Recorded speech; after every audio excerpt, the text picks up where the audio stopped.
presentamos a Víctor Hugo Hernández, que nos va a hablar de singularidades en el modelado de dinámicos multiescala. Sí. Bueno, esta es la presentación de mi tesis para la licenciatura. Y bueno, la tesis fue dividida en 6 capítulos. En nuestro primer capítulo, bueno,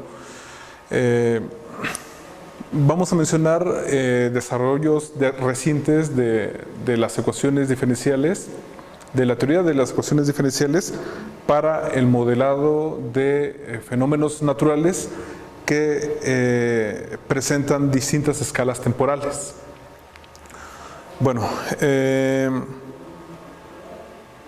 vamos a arrancar en este primer capítulo presentando un par de ejemplos que van a exhibir lo que acabo de comentar. En nuestro primer ejemplo tiene que ver con el comportamiento del potencial eléctrico neuronal.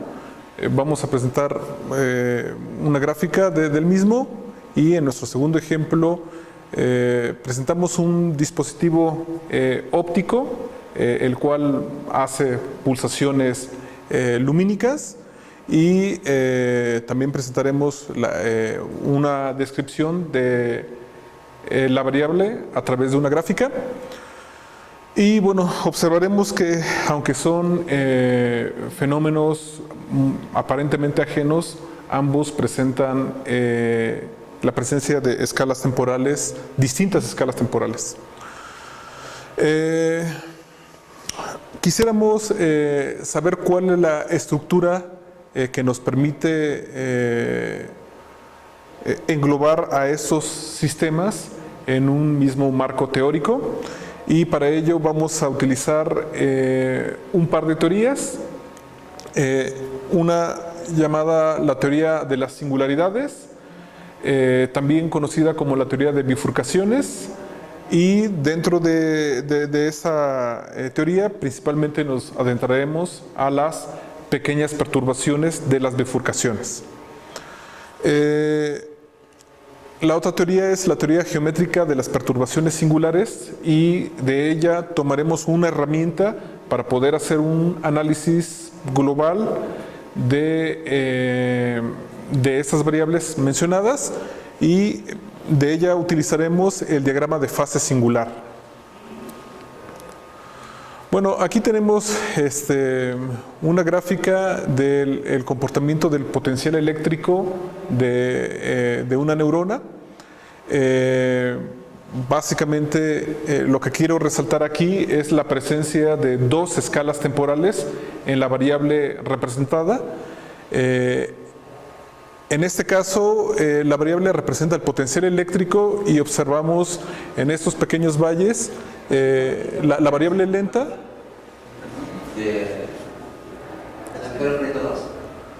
¿Aquí va a ser o ya? Estamos perdón, las singularidades. Ah, ¿sí? ¿Puedo pasar? Sí. Gracias. Gracias. Sí. Y en los picos observamos el comportamiento de la variable en su escala temporal rápida. Entonces, bueno,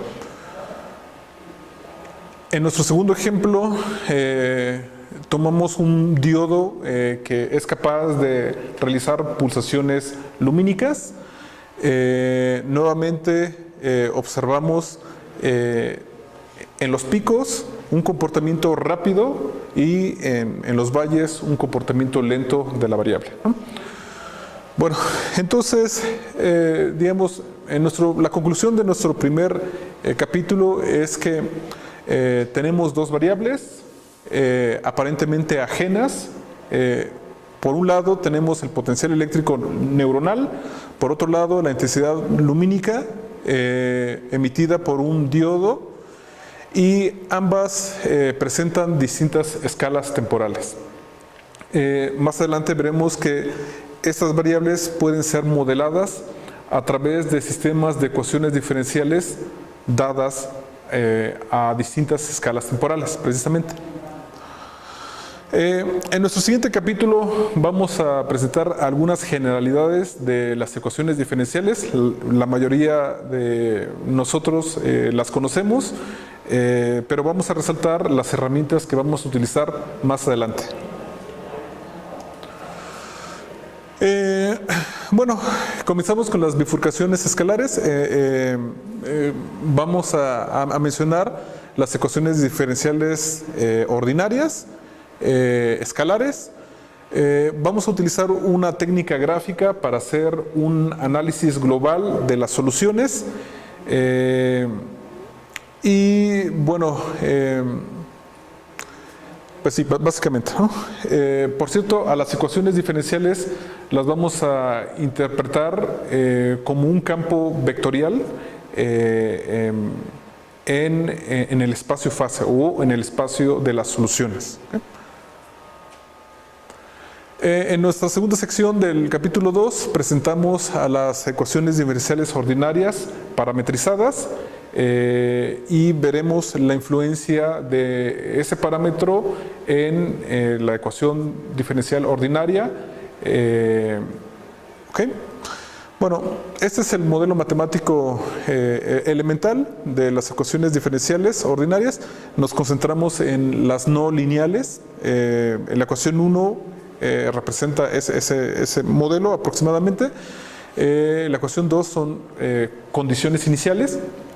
Y lo que pedimos de la función es que sea suave y definida en un abierto en los reales. Bueno, aquí vamos a mencionar la herramienta gráfica que vamos a tener para hacer un análisis de la ecuación diferencial ordinaria. Bueno, vamos a considerar el eje de las X, en esta gráfica como el espacio fase o el espacio en donde van a estar definidas las soluciones. Vamos a considerar que ahí existe un flujo dado a una velocidad f de x y a continuación establecemos las reglas para hacer ese análisis gráfico, ¿no? El flujo va a suceder hacia la derecha cuando la función sea mayor que 0 y hacia la izquierda cuando la función sea menor que 0. Entonces, aquí observamos en esta región que el flujo es hacia la derecha y también en esta parte y aquí hacia la izquierda. Los puntos en donde la curva corta al eje de las X son considerados o son llamados puntos fijos del sistema. Y una vez establecidas esas reglas, observamos que surge una dinámica.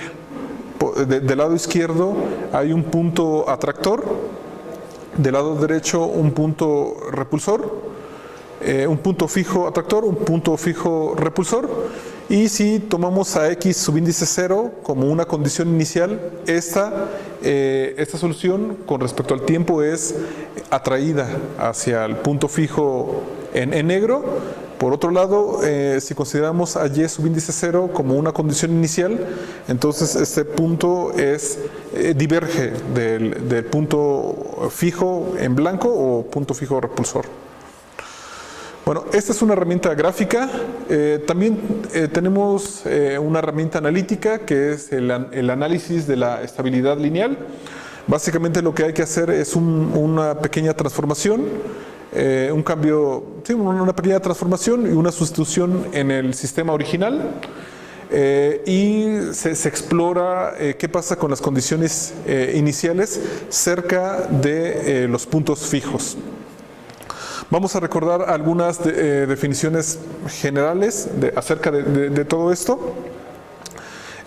Aquellos puntos que satisfagan la ecuación, que dé 0, son conocidos como los puntos fijos y una vez que derivemos a la función con respecto a x y sustituyamos el punto fijo, si tenemos la desigualdad. Si la derivada de la función es menor que 0, entonces ese punto fijo resulta ser atractor. Por otro lado, si la derivada es mayor que 0, es repulsor. Para el caso de cuando la derivada es 0, no podemos afirmar nada, se necesita un análisis distinto. Un análisis posible puede ser la expansión de Taylor en ese punto. Sin embargo, no vamos a concentrarnos en ello. Bueno, aquí presentamos el modelo general de las ecuaciones diferenciales ordinarias sujetas a un parámetro.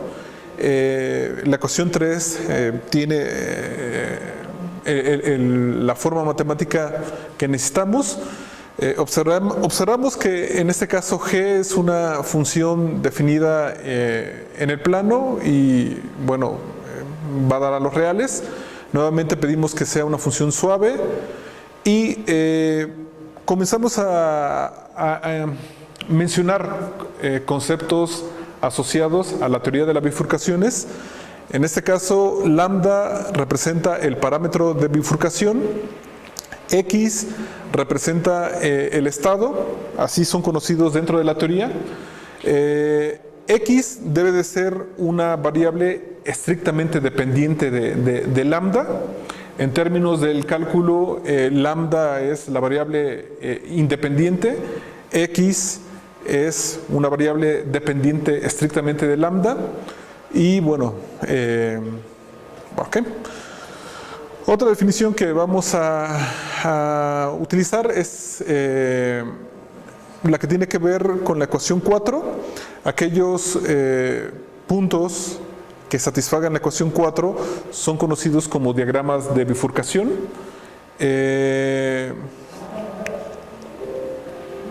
Y bueno, otro punto importante es aquellos puntos que satisfagan, bueno, que están dentro del diagrama de bifurcación, pero que además la derivada con respecto de X es 0, son conocidos como singularidades o bifurcación. Bueno, más o menos presentadas los modelos mencionados, ahora quisiéramos ver cuál es la influencia del parámetro dentro de la ecuación diferencial ordinaria. ¿Y cuál es su influencia en la interpretación como un espacio vectorial? Bueno, la ecuación que está arriba representa a la bifurcación tenedor, bifurcación tridente o también bifurcación pitchfork. Y bueno, en los diagramas, en el diagrama de la izquierda, lambda es menor que 0, en el del medio lambda es igual a 0 y el de la derecha, lambda es mayor que 0. La diferencia entre el primero y el segundo es que en el primero las soluciones son atraídas con mayor velocidad que en el del medio, ¿no? Grosso modo, aquellas soluciones que entren de manera normal lo hacen de manera más rápida que aquellas que entran de manera tangencial.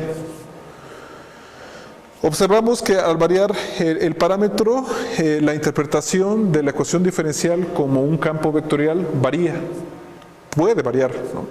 En el lado derecho aparecen dos puntos fijos más y ahora el centro cambió su estabilidad, ahora es un punto repulsor y aparecen a sus lados dos puntos atractores.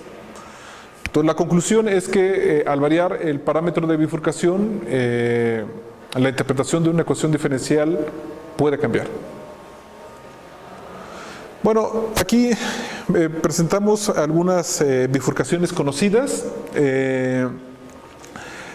La bifurcación transcrítica, la bifurcación histeresis, la bifurcación tridente o pitchfork y finalmente la bifurcación wing cusp o cúspide alada. Y bueno, en ellas realizaremos análisis como el mencionado.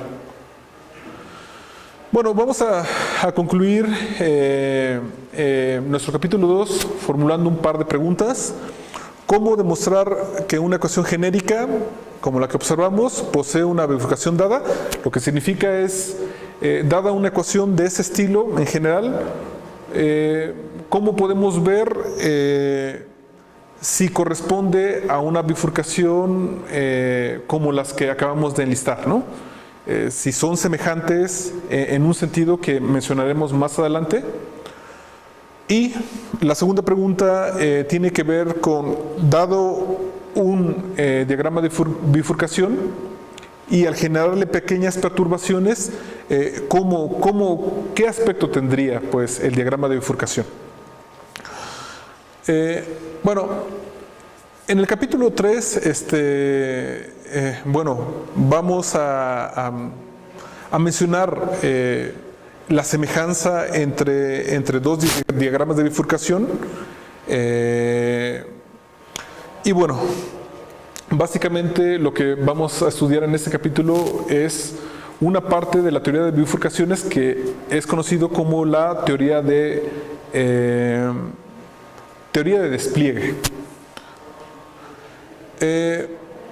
Vamos a mencionar la equivalencia fuerte es la formalización de la semejanza que acabo de mencionar. El problema del reconocimiento significa precisamente la primera pregunta, ¿no? ¿Cómo demostrar que la ecuación genérica G posee una bifurcación dada? La solución al problema de reconocimiento, pues bueno, son la formalización que nos lleva a esa solución. Despliegue es la formalización matemática del concepto de perturbación.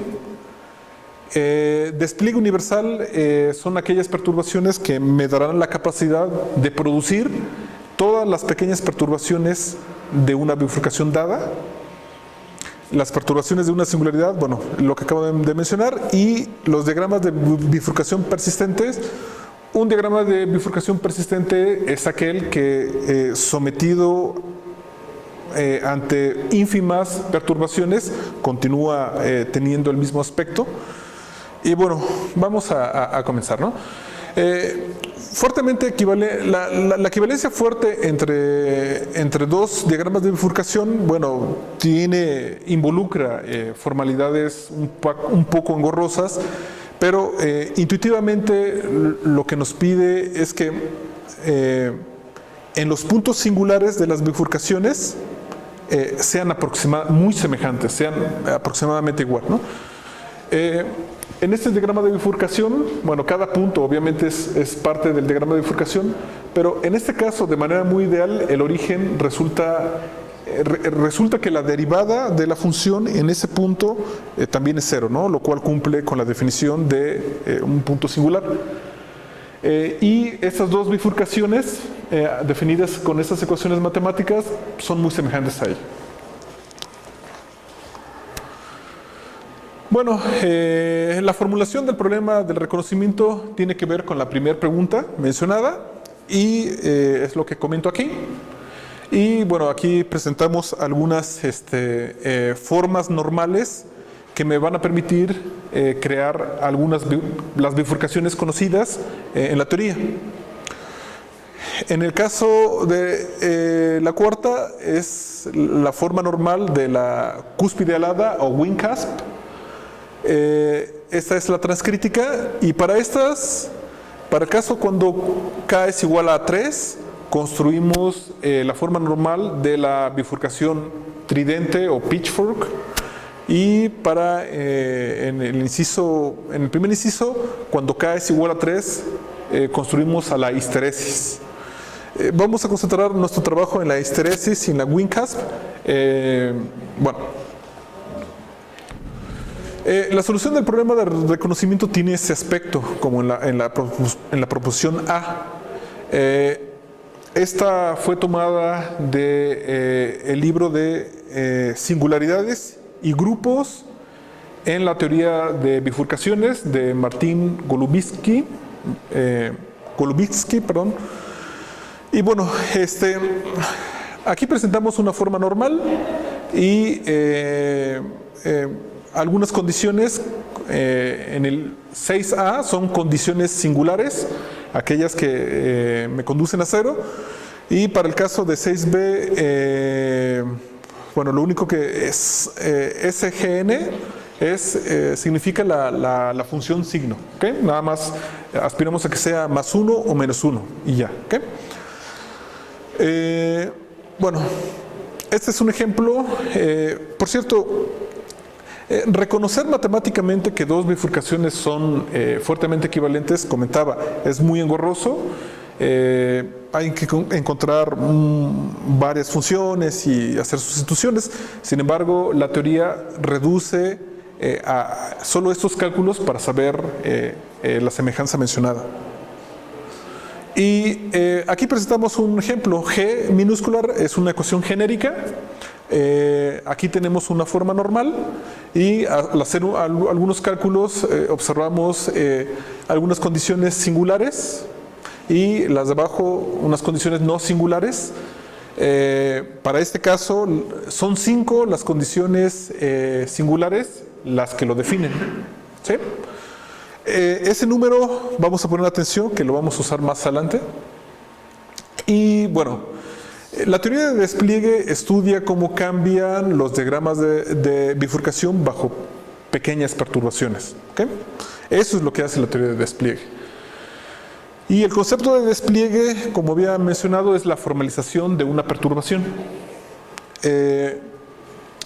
Nuevamente tomamos a la bifurcación tenedor, tridente o pitchfork, G minúscula, y G mayúscula es un despliegue que requiere de 3 parámetros y que para que sea definido como despliegue tiene que satisfacer esta ecuación bajo la condición de que los parámetros sean 0, entonces te conduzca a la bifurcación original. Nuevamente les recuerdo, lambda es conocido como el parámetro de bifurcación, alfa 1, alfa 2 y alfa 3 son conocidos como los parámetros de despliegue. Y bueno, en este caso me va a ayudar a construir un tipo de pequeñas perturbaciones, mas no todas, ¿ok? Bueno, despliegue versal es aquel que me va a permitir construir todas aquellas perturbaciones de una bifurcación. Nuevamente tomamos en H a la bifurcación tridente y en las ecuaciones 7a y 7b presentamos un 2 despliegue. El 2 tiene que ver con el número de parámetros que requiere para construir a las perturbaciones, y ambas ecuaciones tienen la gracia de construir a todas las pequeñas perturbaciones de esa bifurcación. Y también cabe resaltar que el despliegue versal no es único, ¿okay? También encontrar al despliegue universal de una bifurcación puede ser engorroso. Sin embargo, la teoría lo reduce a una serie de cálculos muy sencillos. Bueno, un concepto muy importante dentro de la teoría de bifurcaciones es la codimensión de una bifurcación. La codimensión de una bifurcación, está relacionado a, antes que yo mencione la codimensión de una bifurcación, quiero mencionar que dado aquel despliegue versal que tenga el menor número de parámetros para poder construir a las perturbaciones de la misma, se va a definir como el despliegue universal. A su vez, el menor número de parámetros requeridos define el concepto de codimensión de una bifurcación, ¿sí? La codimensión de una bifurcación tiene relación con el número de condiciones que la definen a través de la ecuación 8. En el ejemplo anterior mencionado, el que tiene que ver con la solución del problema de reconocimiento, observamos que había 5 condiciones singulares y al aplicar esa ecuación significaría que la codimensión de esa bifurcación es 3. Aunque no presentamos su despliegue universal, al menos sabemos que el despliegue universal requeriría de 3 parámetros.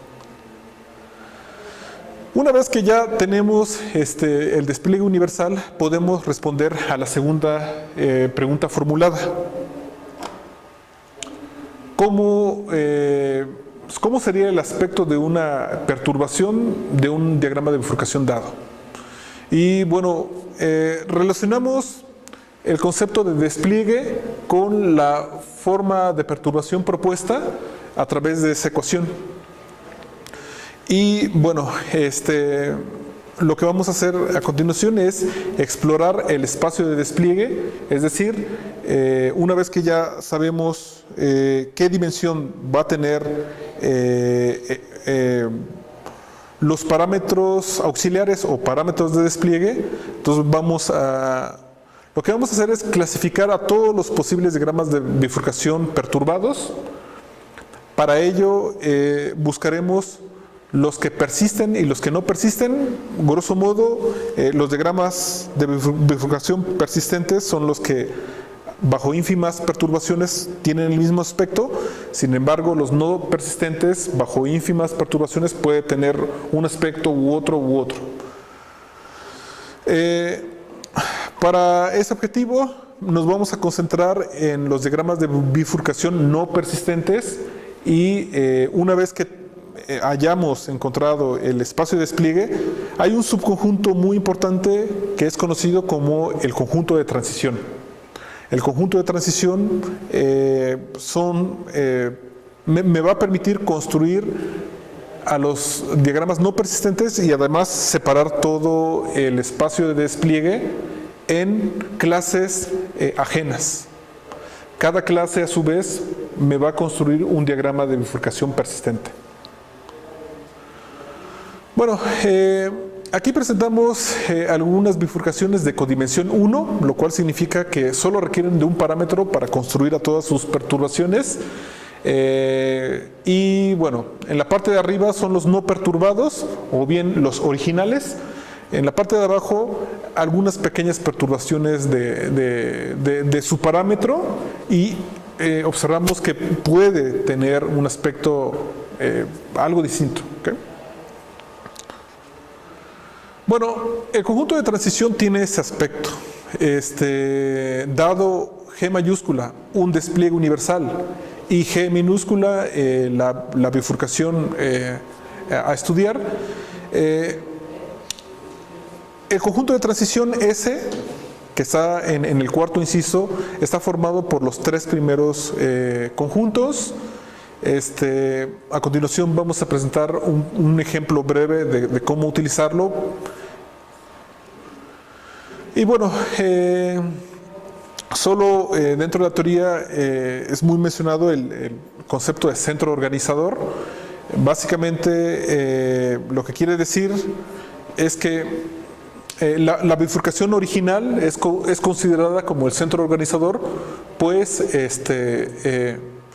una vez que hacemos 0 los parámetros de despliegue, obtengo la bifurcación original. ¿Sí? Pero pues, bueno, en este ejemplo tomamos a la bifurcación transcrítica y allá tenemos a su despliegue universal. Aquella puede formar a todas sus perturbaciones. Básicamente lo que nos lanzamos en este ejercicio es a calcular cada uno de los conjuntos y el conjunto de transición resulta ser el conjunto que contiene 0. Pero si observamos en G mayúscula, alfa es el parámetro de despliegue. Alfa está dado en la recta real, ¿no? La recta real, a su vez, es separada por el conjunto que contiene al 0. A su vez, la recta real crea o separa, el conjunto de transición separa a la recta en 2 conjuntos ajenos. Una rama va a construir este diagrama de bifurcación perturbado y otra aquel. Cuando tomemos al parámetro 0, nuevamente regresamos a la bifurcación original. Por cierto, aquellos dos son los únicos diagramas perturbados, persistentes de la original. Bueno, este es un segundo ejemplo. En este presentamos a la cúspide alada o wing cusp. Es objeto de estudio de mi tesis. En la parte de arriba está la cúspide alada y en la parte de abajo perturbaciones persistentes de la misma. ¿Okay? Al lado puse los parámetros requeridos para construir esos diagramas de bifurcación, y G mayúscula es un despliegue universal. Ella me va a permitir construir a todas las pequeñas perturbaciones. Bueno, entonces, en resumen, el capítulo 3, bueno, básicamente dada una bifurcación, lo que vimos en el capítulo 3 es cómo construir aquellas pequeñas perturbaciones. ¿Okay? Ahora sí, en el capítulo 4 comenzamos con la teoría geométrica de las perturbaciones singulares. En esta teoría vamos a presentar nuestro objeto de estudio más importante, que son los sistemas de ecuaciones diferenciales dadas a distintas escalas temporales.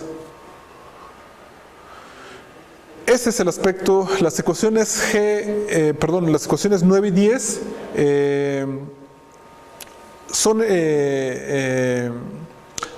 representan al sistema de ecuaciones diferenciales dadas a distintas escalas temporales. Epsilon en ese caso es conocido como la separación de las escalas de tiempo. En el caso de la ecuación 9, la variable x va a funcionar a una escala de tiempo rápida, y en el caso de la ecuación 10, la variable va a funcionar, todo el sistema 9 y 10, disculpen, funciona a escala temporal rápida. El sistema que está 11 y 12 es un sistema equivalente, casi equivalente al de arriba, pero funciona a escala temporal lenta. Y bueno, ese es el aspecto matemático que tienen. Una observación que vamos a hacer de estos dos sistemas es que, aunque son equivalentes, hay una excepción en donde dejan de ser equivalentes, que es cuando epsilon es 0.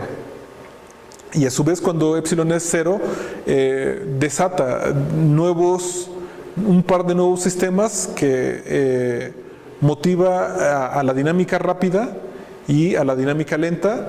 La dinámica rápida en las ecuaciones 13 y 14, la dinámica lenta en las ecuaciones 15 y 16. Y de esas dos dinámicas propuestas, hay un lugar geométrico muy importante llamado la variedad crítica, que está en la ecuación 17. Todas esas cuestiones matemáticas son algo pesadas, pero bueno, vamos a prestar un ejemplo de cómo se tienen que analizar. Aquí vamos a mencionar la herramienta de la teoría de la teoría geométrica de las perturbaciones singulares, que es el diagrama de bifurcación singular. Bueno, entonces aquí tomamos un sistema rápido-lento. Por cierto, no mencioné, así se conocen esos sistemas, los que funcionan a distintas escalas temporales, sistemas rápido-lento. Estas son la dinámica lenta, la dinámica rápida, la dinámica lenta. Y bueno, este es el aspecto de este tipo de sistemas, ¿no? La teoría me permite usar este tipo de diagramas, este es el diagrama de fase singular. Es una herramienta que me va a informar cuál es la dinámica global del sistema de acuerdo a los parámetros usados. Del lado derecho realizamos una simulación del sistema mencionado arriba en MATLAB y observamos que hay un comportamiento muy similar. El diagrama de fase singular hace una buena predicción. Bueno, ese es el capítulo 5, básicamente mi último capítulo en la tesis.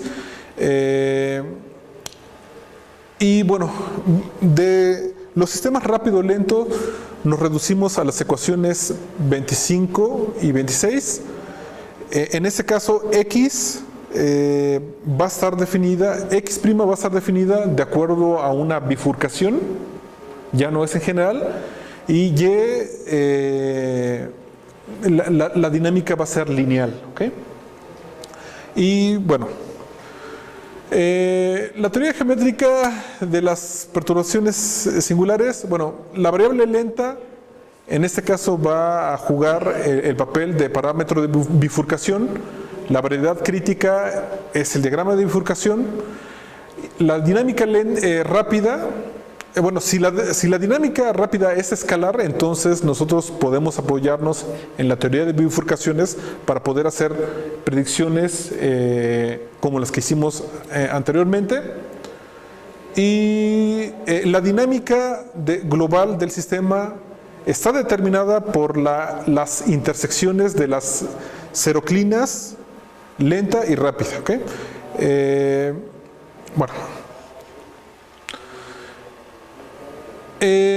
Aquí tomamos un sistema rápido-lento, ¿sí? Básicamente está definido de esta manera.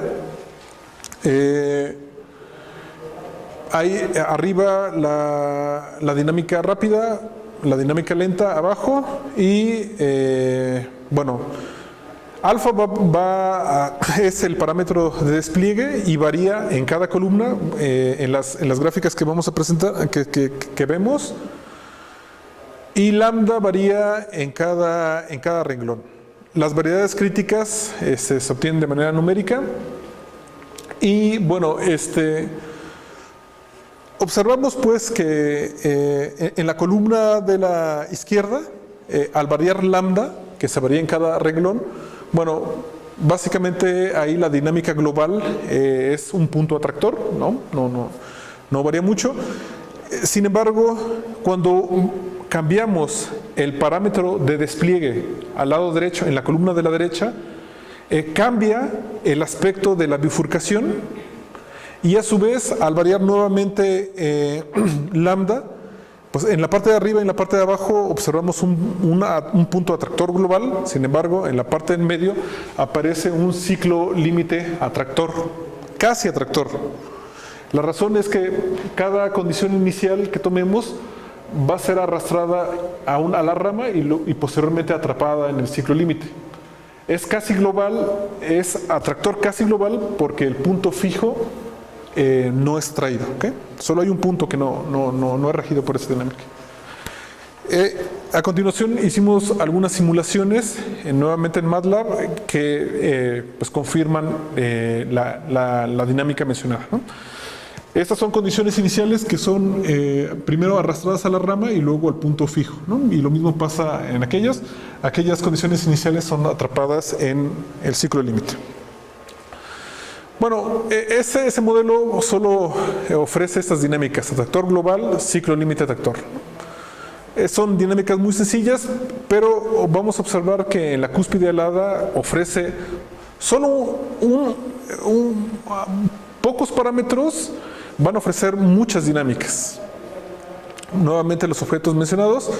Por cierto, estos modelos son tomados del paper Modeling the Modulation of Neuronal Bernstein. Y bueno, es un paper de mi director de tesis. Y bueno, nuevamente en las columnas variamos los parámetros de despliegue y lambda, y los renglones variamos el parámetro de bifurcación. Estas representan diagramas perturbados de la cúspide alada, ¿no? La cúspide alada tiene una forma muy sencilla. Sin embargo, al hacer las perturbaciones adecuadas, adquieren este aspecto. En aquella, para estos parámetros de despliegue, al variar el parámetro de bifurcación, allá arroja un ciclo límite atractor. En el siguiente ofrece una dinámica mucho más rápida porque hay más objetos dinámicos en la dinámica global, un ciclo límite atractor, un punto fijo atractor y un punto fijo repulsor. Y bueno, aquí aparecen dos atractores. Arriba un punto atractor, ahí sí es global. Aquí es un punto atractor casi global, pues no es atraído. Y aquí dos puntos fijos atractores. Esta dinámica dentro de la teoría es conocido como biestabilidad. Hay dos objetos atractores. Y pues la conclusión es que esas son simulaciones de lo que pueden predecir los diagramas de fase singular para los sistemas propuestos, y nuevamente observamos que el diagrama de fase singular predice muy bien lo que pasa con los sistemas. Son herramientas de la teoría geométrica de las perturbaciones singulares. Y bueno, la conclusión es que para los sistemas, el sistema rápido-lento mencionado, que fue el propuesto en las ecuaciones 37 y 38, para solo una parte del espacio de despliegue, solo una pequeña fracción, puede ofrecer las siguientes dinámicas: punto fijo atractor global, punto fijo atractor casi global, ciclo límite atractor casi global, y dos tipos de biestabilidad, uno motivada por dos puntos atractores y otro por un punto fijo atractor y un ciclo límite. Las conclusiones es que en el capítulo 1 mostramos un par de ejemplos cuyas variables que modelan el fenómeno están dados a distintas escalas temporales. Estas pueden ser modeladas con los sistemas que acabamos de mencionar. En el capítulo 2 presentamos generalidades de las ecuaciones diferenciales ordinarias y también parametrizadas. En el capítulo 3 básicamente lo que aprendimos a hacer ahí fue a hacer pequeñas perturbaciones de las bifurcaciones. En el capítulo 4 presentamos nuestro objeto de estudio más importante, que son los sistemas de ecuaciones diferenciales dadas a distintas escalas temporales. Y en el capítulo 5 estudiamos un pequeño conjunto un subconjunto de las ecuaciones diferenciales de los sistemas de ecuaciones diferenciales ordinarias dadas a distintas escalas temporales, y los modelos fueron tomados del paper mencionado. Y pues bueno, eso es todo.